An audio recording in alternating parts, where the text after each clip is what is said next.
Unde pot să mă vaccinez? Bună ziua! Eu sunt Claudia Trancă și lucrez în parteneriat cu NHS, Warwickshire County Council și EQUIP. Sunt aici pentru a vorbi cu dumneavoastră despre modul în care puteți primi vaccinul anti-COVID-19. Acest videoclip este filmat pe 10 februarie 2021. În Coventry și Warwickshire, marea majoritate a publicului va primi vaccinul la un centru de vaccinare. Dacă sunteți invitat pentru vaccinare de către clinica dumneavoastră GP, vă rugăm să rețineți că s-ar putea să vi se ceară să mergeți la o altă locație care nu este clinica dumneavoastră obișnuită. Acest lucru se datorează faptului că nu orice clinică GP poate găzdui un centru de vaccinare.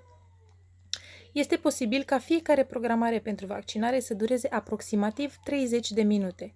Puteți primi vaccinul prin intermediul serviciilor spitalicești locale, în cazul în care sunteți un lucrător medical sau asistent social, sau dacă se întâmplă să fiți în spital pentru programare sau dacă sunteți acolo ca pacient internat.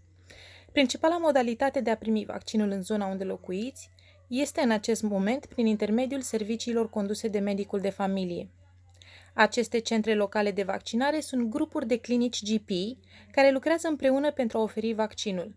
Veți fi contactat de cabinetul dumneavoastră GP și veți fi invitat să mergeți la una dintre aceste locații de specialitate pentru a face vaccinul.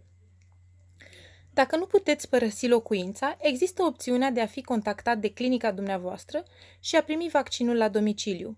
Dacă sunteți rezident într-o casă de îngrijire, veți fi contactat prin intermediul azilului și vi se va livra vaccinul de către serviciile GP.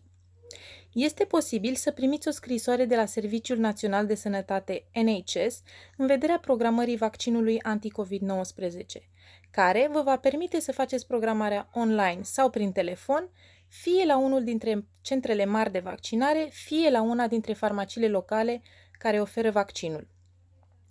Există mai multe moduri de a rezerva vaccinul. Pentru a afla mai multe informații, vă rugăm să accesați linkul următor.